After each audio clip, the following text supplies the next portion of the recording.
there is a huge chance if our leaders, we accept to confront the challenge of Africa. If we don't confront the challenge of these young people getting opportunities to livelihood, then they will continue to be a migration problem.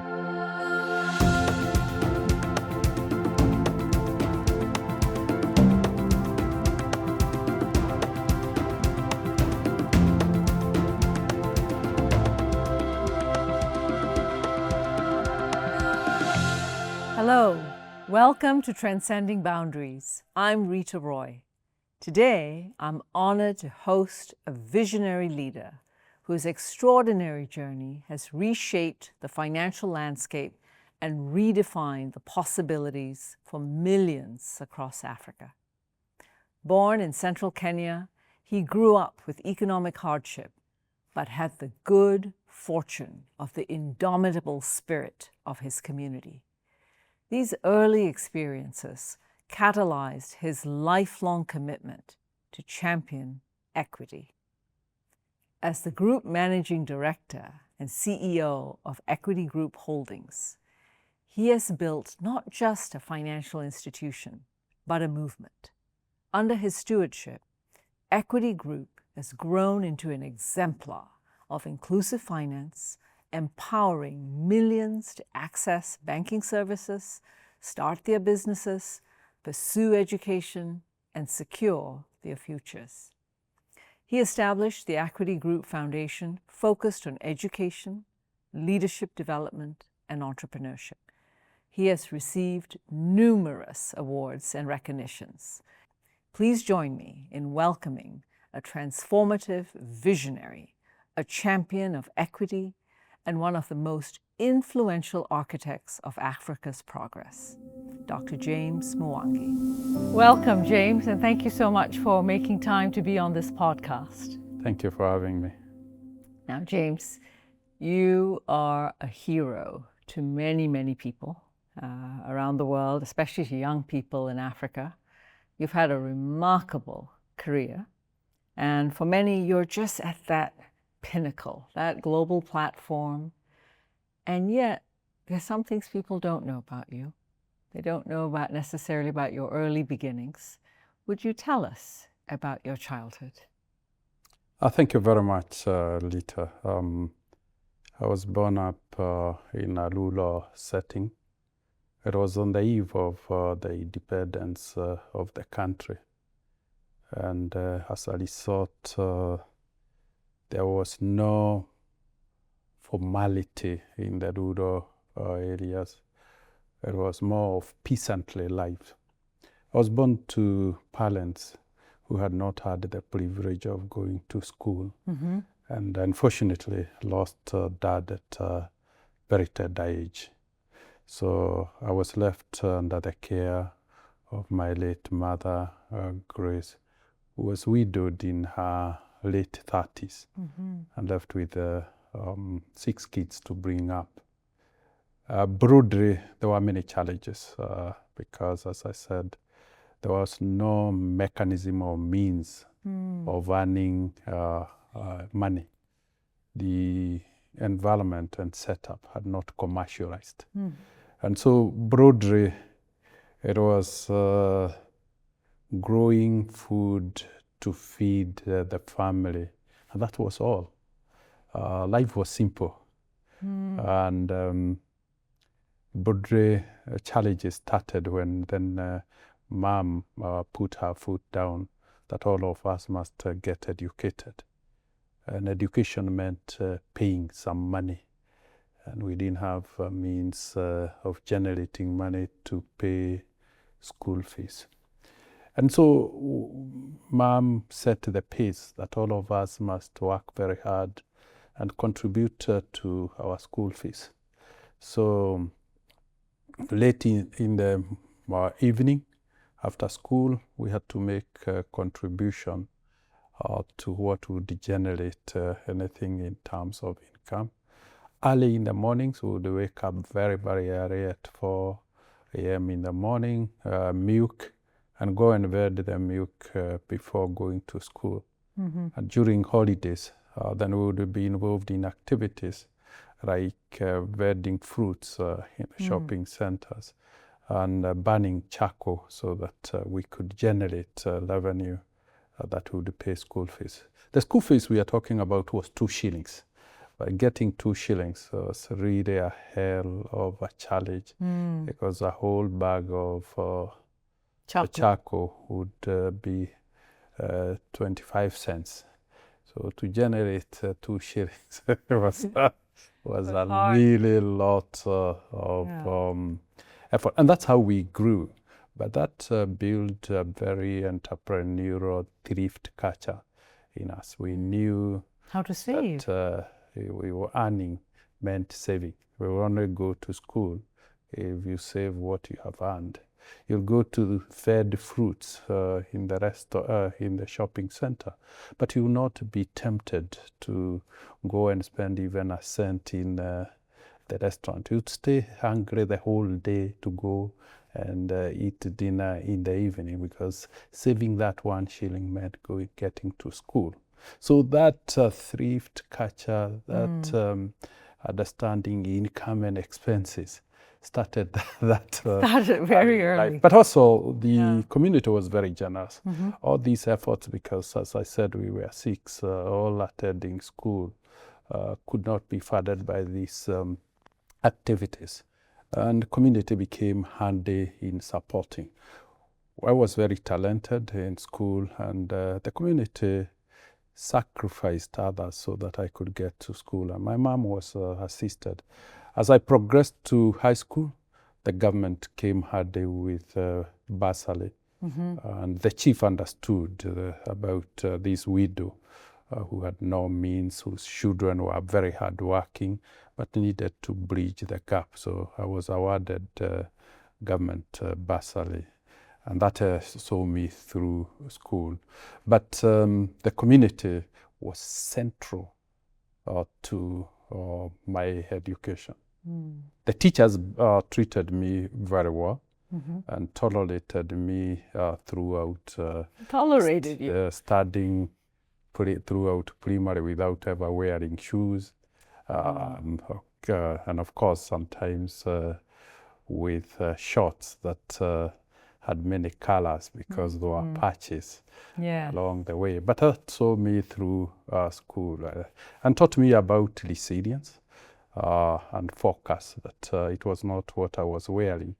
It's the grades I was getting in class that mattered at that point in time, and the progress I was making in school. Yeah, there are not many photos of you as a kid, but there is one. With you, and I think mom's there, and your the family's there. Yes. Tell us about that picture. Yeah, this photo speaks a lot. To me, it speaks of belonging. I belong to a family that loved me, that treated me, and shielded me. But also, if you look at the photo, my mother's friend are there. Again, we belong to a community. And what I was talking about community, despite our circumstances, we belonged. And at family level, as you can see in the photo, I'm shielded by my elder sisters. And I was spoiled with love. And that really gave me a sense of pride. I didn't focus on a life of need and scarcity. I focused on belonging and being loved and feeling secure within the setup of the family. And that's how I grew, with a lot of love around me. It's an incredible story, James. That's an incredible story. Because after you finished your education, you started life as an accountant. You were working at a firm. And then there was that phone call that came, and you were summoned to, I think, meet the governor of the central bank. What happened at that meeting? Ideally, the village had set up savings and credit association, commonly in Kenya known as Savings and Credit Cooperative Circle, and the Building Societies Act. So, and essentially, after 6 years, They had learned out in trouble. They had not reached break even. They had started with $1 million shillings as capital, but by the 6th year they had accumulated 33 million of losses. Oh my God. Yet the total savings was only 22 million. So essentially, this was a technically insolvent building society and was condemned for foreclosure. And essentially, the sponsors and founders felt that because I was a very senior banker in the Kenya banking industry, I could help and I could really intercede for them. But it turned out after this meeting, I was challenged by the governor that the only way he could not close or could lift closure was if I chose to turn it around. And of course, the elders looked at me and gave the unspoken command and there was my beginning of my journey of managing equity at the tender age of 28 years. Wow, 28. And so I kind of only imagine the dinner conversation when you went home and you told Jane, your wife, that you were quitting your job, a stable job, to jump into this organization which was insolvent. What did she say? Yeah, I think we had a very difficult conversation with Jane. We had just just married, and we had just been blessed with our firstborn. This is senior banker in international bank, occupying group financial controller. And here, despite the responsibilities, I choose community before family. I choose community and village before self to move to a technically insolvent institution. And she joked that she had made the vow, thick or thin, she would stick with me. And but she didn't think it was a bright decision because it brought in uncertainty in our lives. And that uncertainty, like any other wife, doesn't sit well. And so she saw it as a foolish decision. But I'm sure there were stronger words used at home. Foolish decision. yeah, of course. She joked and said if there was a competition of somebody who lives with the most foolish and stupid man, she could win hands down, and simply because it didn't make sense, to be honest. Of course, yeah. It was an emotional decision. It was not rational. And the question of choosing the village before my family, choosing the community before my career, couldn't make sense at that time. But that's how I had been brought up. The community nurtured me. The community supported me when I needed support. And this was my moment of giving back to them in a substantial way. Looking back, I take a lot of pride because I then went back to the village and said, yeah, we can build this institution, but this is the support I need. Each of you needs to take 20-30% of your savings and give me as capital to capitalize this. And essentially, the community was very kind.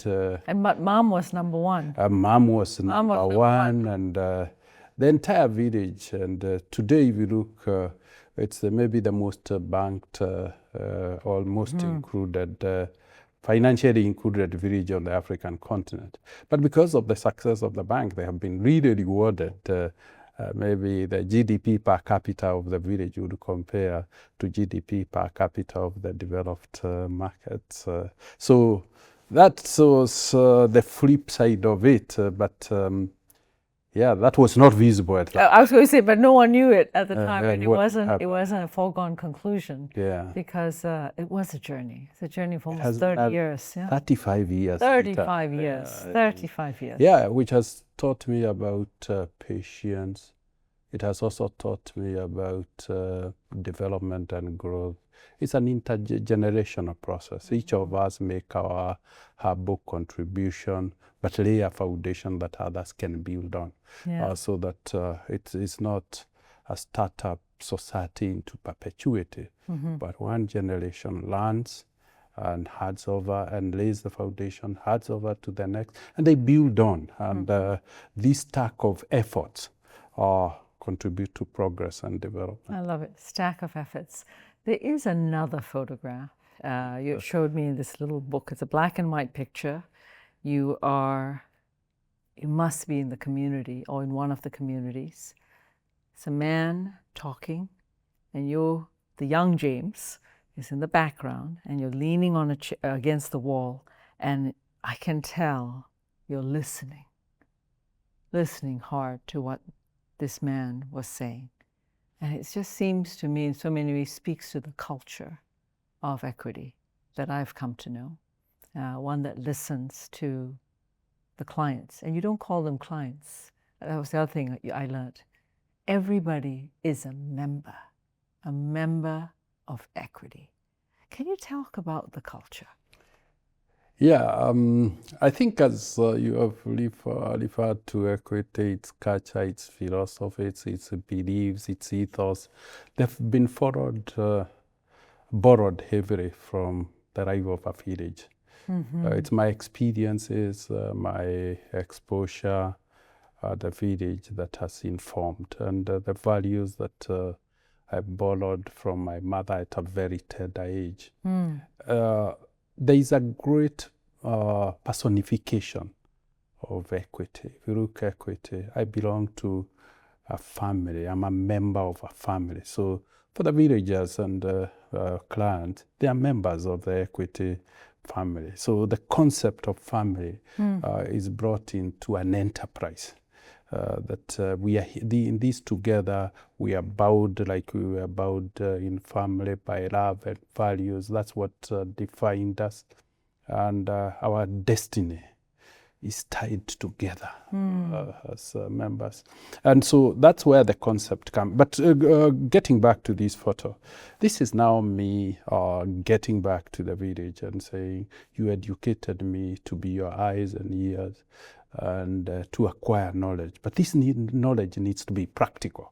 This knowledge needs to be applied, but needs to be applied first and foremost to the village and the community. And so this is what you could call financial literacy. This is when I became more of an evangelist, but this time it's a gospel of financial inclusion. I needed everybody in the village to be included, but inclusion with understanding their obligations, their rights, their opportunities, and what they needed to know so that they could lead a benefit from the financial. So we carried a lot of civic education, but of a financial nature, so that we could move these communities from peasantry lifestyle and bring them forward to a commercial world. And it is naive for somebody to think peasants could step into a commercial construct of a relationship and still do well. You need to educate. The way I had to go to school to learn to speak English, you need to take them to a school of learning financial services so that they can understand the product, their obligations, the legal construct of what the relationship between the bank and the client is or the member is. So that is it. But again, we borrowed this concept. We listen to each other. If you look at the tagline of equity, is the listening, caring financial partner. The community showed a lot of empathy to me and compassion. And that is what we borrowed, that members must be treated with empathy and compassion. So, and if the community are the members, we like a membership club, are the servants of the members. To serve them. You know, so you lead construct, instead of just saying the customer is king, you truly demonstrate it by the power structure. This is a members club, so the members have given us an opportunity and a privilege to serve. So you don't build an inverse of power structure because you are a manager. Yes, and it seems like that is so counterintuitive, I think, with many financial institutions. And probably they were experiences when you went with mom to the bank where you saw a completely different world. But they things which formed your view, which holds so strong to the culture of equity. Yes, I was around 16, 17 years when the Kenya Tea Development Authority, or the organ that process tea for the small-scale farmers, stopped giving these monthly brown envelopes to the farmers and forced all of them to open bank accounts. And ideally, so my mom, as I earlier on said, had not gone to school. So he carried his son to go with him to... So you accompanied her? Yes, to the bank so that I could write the yellow or blue slip for her, the withdrawal slip. And there is this bank officer who called loudly, "Grace Wairimu Mwangi, there is no money," and threw the slip to my mother.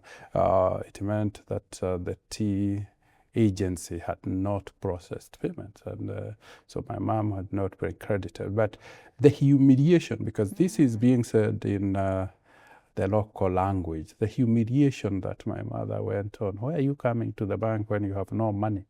You know, the issue of infringement on privacy, the indignity of treatment, the abstract of seeing her only on an empty account, but not the human dignity of this account.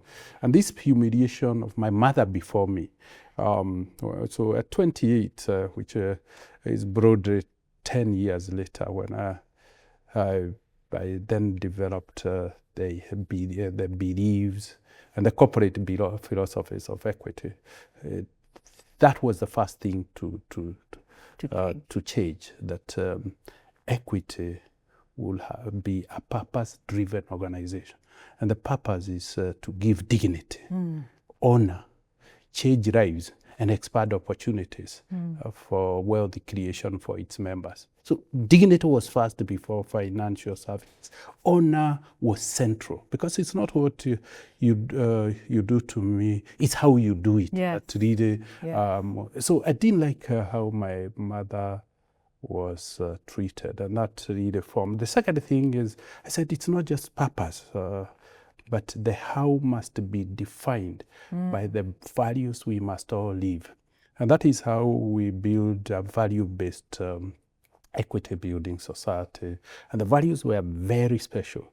I think one of the most telling things about an organization which is imbued with such strong values, first of all, it's extraordinary. People know about the storied growth of a building society to a bank, to one of the largest banks in the region, and now with a footprint in 7 countries. But it's not just those values, it's those values that enable innovation. And the bank has been nothing but innovative, right? Particularly with the use of technology. But you've also introduced products, I guess I could say, which are accessible, affordable, free checking accounts. I mean, yes, and savings accounts for your customers and for the members. That innovation, that ability to think about, to be competitive and yet highly relevant to the lives of the members. How do you do that? Yeah, if you look, the construct of financial institutions is legal frameworks. You're told this is a current account, this is a loan, this is a treasury instrument, and that's what people practice. So it becomes supply-driven. It doesn't care whether it does a handshake with the demand. So for us, we constructed it from the village. For me, The successful bank was the one that my mother became the standard. Does she understand? Is she treated differently from how I saw her being treated when I was 16 with indignity? And so it is focused group conversations in the villages. And when we started the journey in 1991, only 4% of Kenyans had bank accounts. And so we said banking is not in the marketplace.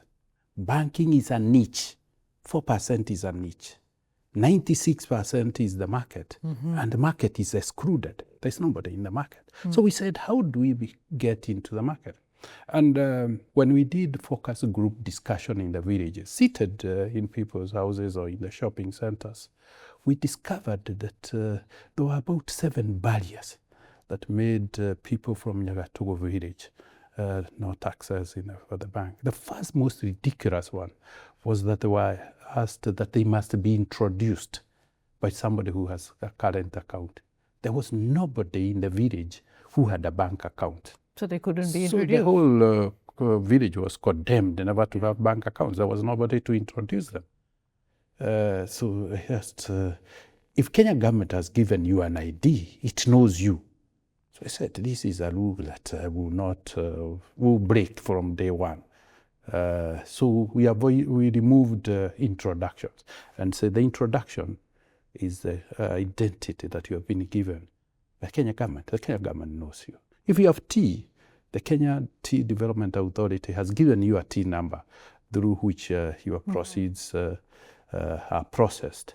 That will introduce you, and that's what we are getting. That's the proceeds we are getting. So there is a governance accountability process. The second thing was a requirement that you had to keep a minimum of 10,000 shillings in your bank account. At that time, a university graduate, I was earning 4,500. And here is 10. So it's 2.5 months of salaries sitting in a bank, earning you nothing because it's the minimum balance. And yet you have not even bought the needs of the house, or you're not able to pay rent. So I said, what about if we abolish the minimum balance? The second thing is, there was something called ledger fee. Every month, the bank deducted 300 shillings from your account, whether you went to the bank or not. So it was not related to service. It's an arbitrary fee to maintain the bank. I said, if you don't give me service, why are you charging? So we abolished ledger fee. The fourth one was the most ridiculous one. It's my money, but I can't go to the bank more than once in a week. So if I withdraw money on Monday, for the rest of the week, it doesn't matter what happened, whether my child or my spouse got sick, I could not go and withdraw money. And if we went, you were turned down that come after 7 days. It's your money. And you couldn't be explained anything. I later realized that it was about liquidity management, to bring certainty about liquidity, how they withdraw money from central bank. I said, this is equally ridiculous. But if you wanted to withdraw more than, then there was a limit on how much you could withdraw. You could not withdraw more than 10,000. And if you wanted to withdraw more than 10,000, you give notice of 14 days. So if your neighbor was selling a cow and you had money and it was costing more than 10,000, you missed the opportunity to buy it. Because your neighbor is selling because he has a need. You will not wait for 14 days for you to. So I said, let's remove this. And suddenly we realized, the villagers confirmed, these are all the, when we removed those limitations, equity grew like bushfire in the savannah, wildfire in the savannah. And from being the smallest financial institution, number 66 out of 66, with only 2,800 members, today we have 22 million members in the region, in Kenya, reaching 60% of all bank accounts. Why? Because it became advocacy. We had given the community what it required, not supplying them. It became demand-driven. And that is when equity became a demand-driven institution. You listen to the sound of the river. You listen to the market and respond to the market, instead of expecting the market to respond. So what then that means is the products are appropriate, the pricing is appropriate, the delivery is appropriate, and that was the genesis of our innovations. We realized that initially brick and mortar, the biggest cost structure was not even what we are charging. It's communities traveling 70 kilometers to come to where the branch is. So the first innovation, which was very interesting, was mobile on 4 wheels. Mobile on 4 wheels. Yeah, where we have these Land Rovers that takes banking services to the community once a week with a very big target, taking banking services to the people. And later then we realized, yeah, this is very effective. It is saving them the substantial cost of access. It's not the bank charges, it's the access that was the biggest problem. It required a day or sometimes 2, and the cost of the public transport cost was higher than all the charges of the bank put together. Later on, we realized our members at the village were opening a black book account with the shopkeeper, where whenever they have excess money, if they sold something, they never kept the money at home, they give it to the shopkeeper. When they are shopping, they don't pay, because they will pay at the end of the month. The record, it's on credit. We said, the shopkeeper is doing intermediation. The shopkeeper is a banker. He's a banker of the villagers. Why don't we formalize what they are doing, what the community understand, bring that into the banking? So what we did was to introduce agency banking. This was very difficult because central bank could not understand how a shopkeeper could be a bank representative. But after arguing for 6 years, they said, let's try it. And agency banking was born. And we became the grandfathers of agency banking in the world. And broadly, the banker became our agent. So instead of people banking with him, they are banking with the bank through to the shopkeeper. And withdrawing from the shopkeeper. So I no longer need a Land Rover to come once a week. They can get their money every week, and they can lead it.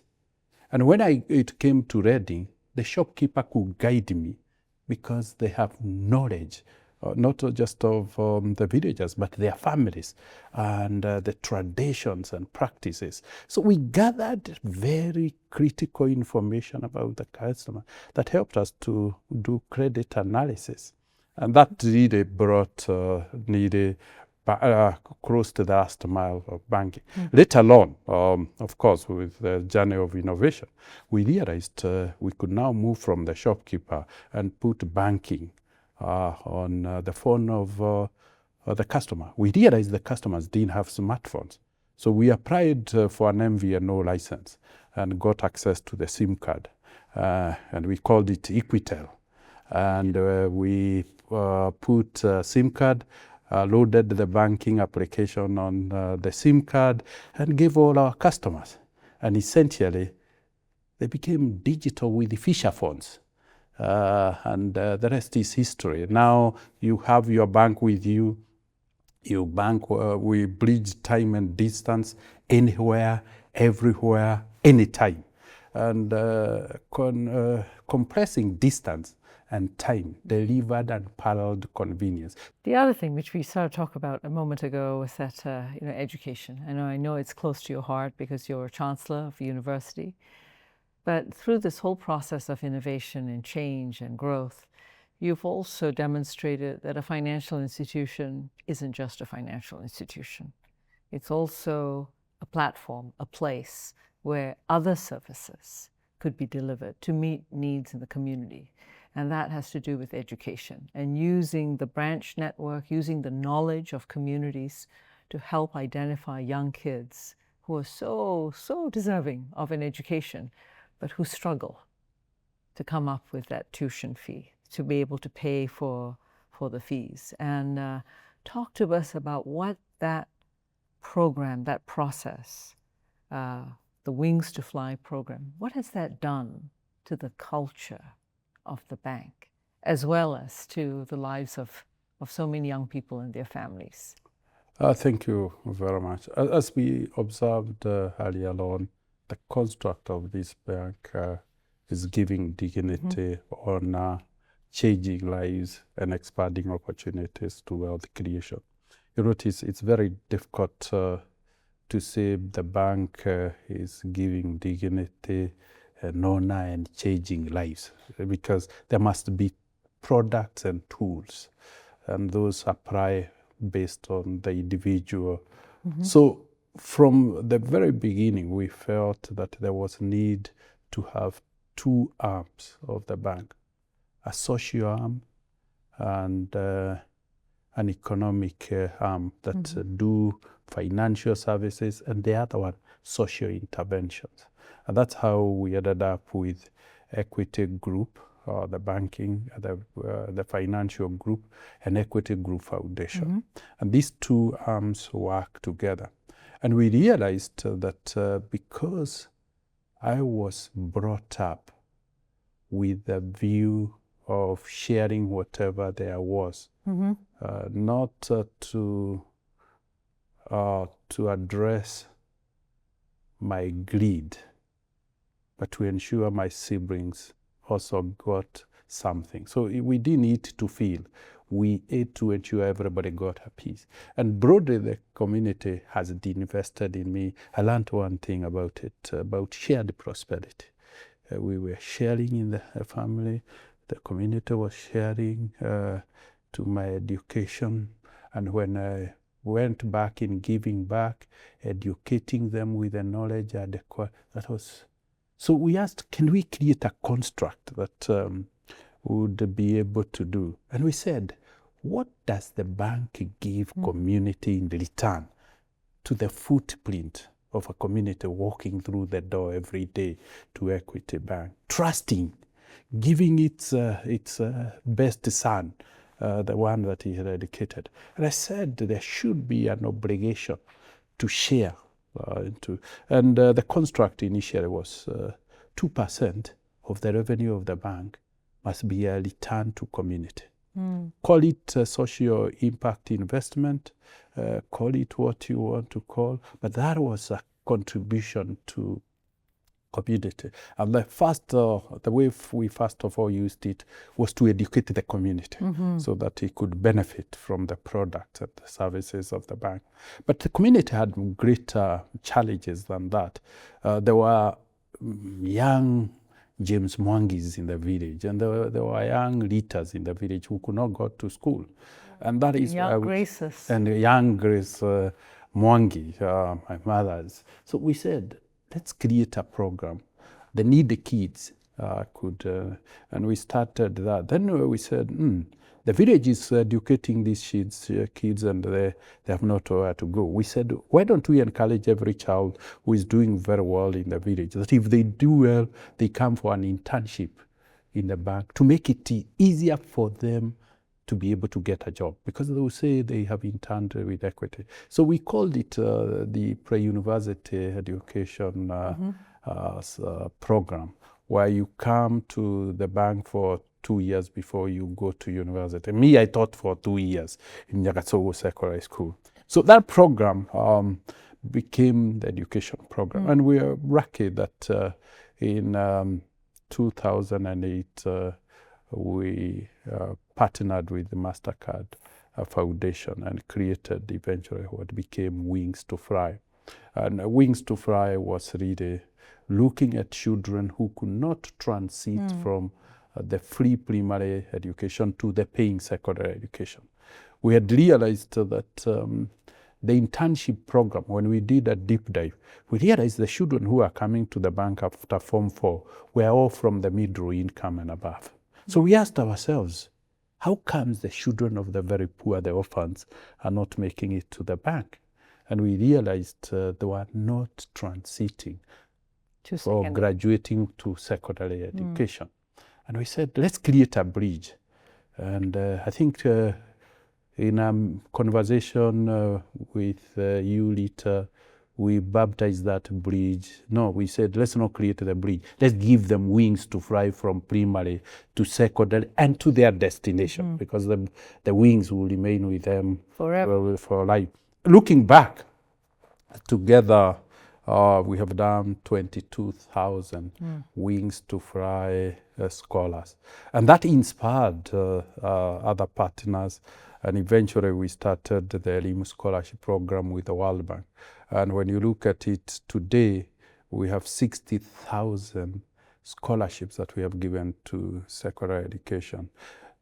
To me, it's not the scholarship that we gave, but is the inspiration to the young people to be their best. Yeah. We have a transition rate of 97%, while the transition rate completion rate of 97. When the completion rate for the nation is only 64. No, it's certainly extraordinary. And it's a real testament to what can happen when there's opportunity. And it's not just that, it's how opportunity inspires people to give their very best. The transition rate to university is at 82%, when the national transition is at 13%. Yeah. That is really the impact. So that is what the program of education was all about. But later on, we realized the productivity is not purely on education. It was also about health. So we then said, let's those who don't make it to university go to TVET education. And we are excited how much they are getting skills and all of them getting employment. Those who went to university, we eventually realized they can solve most of the society's problem. So we looked at the 23,000 who have made it to university and realized 1,800 had done medicine. And we said, what about if we created a franchise? We know we don't need to do medicine, the bank doesn't understand, but we can enable the doctors to solve this problem. So we created Equity Afia franchise and gave made the doctors franchisees. Today we have 132 hospitals. Last year, those hospitals saw 1.2 million patients. Amazing. They are affordable, they are accessible, and they are of the highest quality. And that's we realized. So essentially, we developed a concept of corporate philanthropy. We realized corporates can be the biggest giver and promoters of philanthropic initiatives that help society to de-risk and to capacitate society. So, and that is how, again, with the Mastercard Foundation, we went to looking at young people and developed the product Young Africa Works, where we train them, we skill them, we de-risk them by training and by guarantee, and provide them credit. And looking now, we have trained about 680,000. We have given about 500,000 of them loans, and have created 2.4 million jobs to their peers. So society can solve its problem if it's catalyzed, and you really get ecosystems to really develop, and you don't come in between. I think for everything you've spoken about, it demonstrates that a financial institution is not a financial institution. It is an agent of change when it listens to community, and when it holds hard and holds fast to certain core values to be in service. And that's why your customers are members, and they really set the pace. So I'm so grateful. James, when you look out at the world ahead, starting with the continent of Africa, we know the challenges, but we also know the possibilities, and we see probably the single most important asset that's evergreening, and that's young people. What do you have to say to young people? I think when you look at the world, there are a few constructs that we need to think. The first one is the role of business. Business. Business thrives because it enjoys a license from host communities. The license that allows them to operate, the license that makes the community to consume. And essentially, then we need to define relationships between business and host communities. And that business must be a partnership. And communities must become stakeholders in business. So that we can create sustainability and mutuality and build trust, so that business is not accused of extracting using the pricing mechanism and maybe fall into the trap of capitalism that eventually is said to destroy itself. But looking at the African continent, it is true the mean age of Africa is 18, a very, very young continent. But more importantly, a fast growing population, estimated by the World Bank and IMF that by 2050, Africa will be 26% of the global population, but more importantly, 33% of the labor force. So that gives to perspective of the young African population. This is a digital generation. Maybe it's a generation born at the most advanced level of technology and knowledge. So it has and possesses an asset that the world should recognize, that this is a generation born during the age of AI, generative AI, analytics, platforms, and they are natives in that world. And it can be a huge asset in sweating those assets. It's easier to train them because training and developing them can be built in the school curricula than really training labor. So that's an asset. The second thing is with technology, that labor can be a gift and a dividend to the entire world. Yes. It can work from home and work anywhere. So that limitation. But for them to become a global asset, there is need to capacitate them, to train them, and to develop them because they're at that age in education. So there's aspect of looking at education curriculums in the African economy, make them relevant a little bit more, make them agile to respond with the dynamics that we are seeing in society. It also means retraining the teachers so that the teachers become the agents of empowerment. And the student can be better than the teacher in class, and and also expose the teachers. But then looking at it is then asking ourselves, is there an opportunity to rethink the global supply chains? Given that the highly young, growing labor force is in Africa, should the supply chains be of taking raw materials from Africa to the marketplace to process, or should we process in Africa where the raw material, where the labor, where the land, all the factors of production, and the only thing that then needs to flow is capital. Yes. So instead of raw material flowing, capital flow, and what we will then do is quickly create job opportunities for these young people. But as we do that, we may not need necessarily to wait for investors. If we add in the curricula entrepreneurship training, these young people can team together. And institutions like Mastercard Foundation and Equitable can extend their philanthropic work to de-risking and empowering these people to be the young entrepreneurs. One of the things I'm very proud of is that 72% of all equity borrowers are the micro, small, and medium enterprises. We are now converting these young people into entrepreneurs and challenging them to start small, but gradually reverse the economic value chain so that they process, they create value, they trade between themselves. And I'm glad there are policies like the African continent of free trade. Then that creates a bigger market for them, that create exchange such that, and that also allows every country then to focus on what it has a competitive edge on and then trade. And once you create huge dependence on trade, I believe we will also be addressing the issue of security, the issue of conflict, because we have shared prosperity and we have shared profit. And that, again, technology, again, would be a very huge enabler.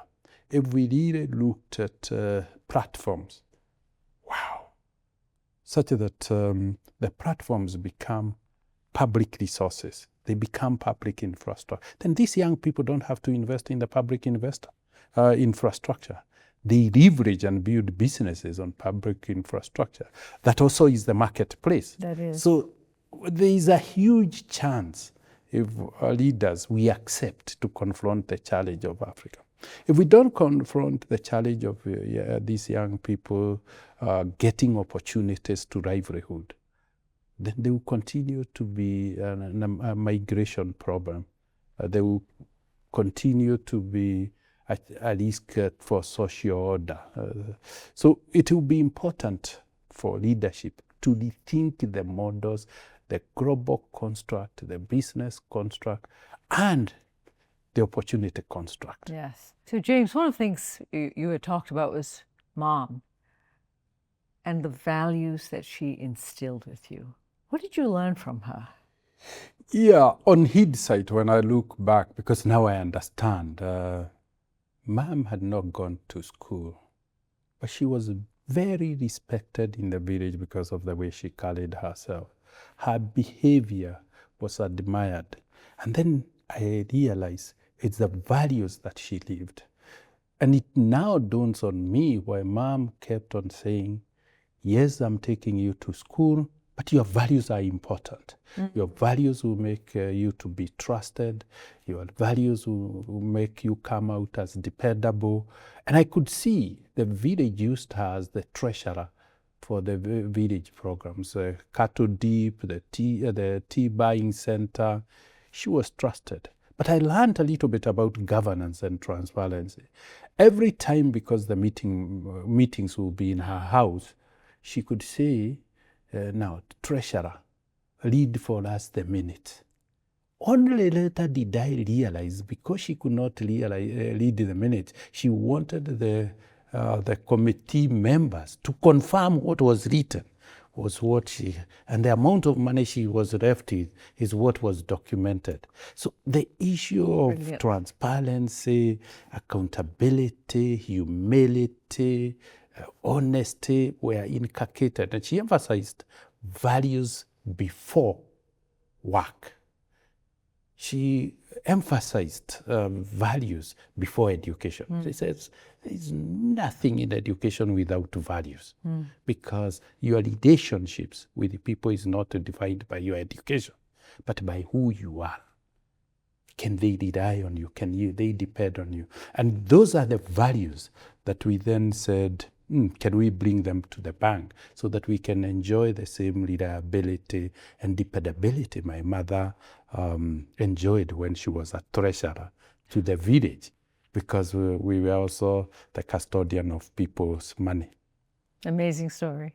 Everything you've spoken about is about creating ripple effects, about starting with a building society which has transformed itself into this powerhouse for equity. Not just the name of the organization, but really equity for young people, for their families, for rural communities, and to demonstrate that an institution, which is called a bank or a financial institution, can do so much more. So James, thank you. Thank you so much for being part of this conversation, for sharing your knowledge, sharing about your life, and sharing about your mom and how those early beginnings were not only just so formative, they really set the direction for the trajectory of your life. Thank you. Thank you very much, and I'm grateful for this opportunity. Thank you. From a young boy in rural Kenya, growing up amidst the challenges of financial exclusion, to rising as a global icon, transforming the lives of millions. From building one of Africa's largest and most impactful financial institutions, to pioneering transformative initiatives in education, healthcare, and entrepreneurship. From influencing policies that accelerate Africa's economic integration, to igniting a continental-wide movement for inclusive growth. Dr. James Mwangi stands as a testament to the extraordinary impact of vision, innovation, and an unyielding commitment to lifting others. He embodies what it truly means to transcend boundaries and inspire progress on a global scale.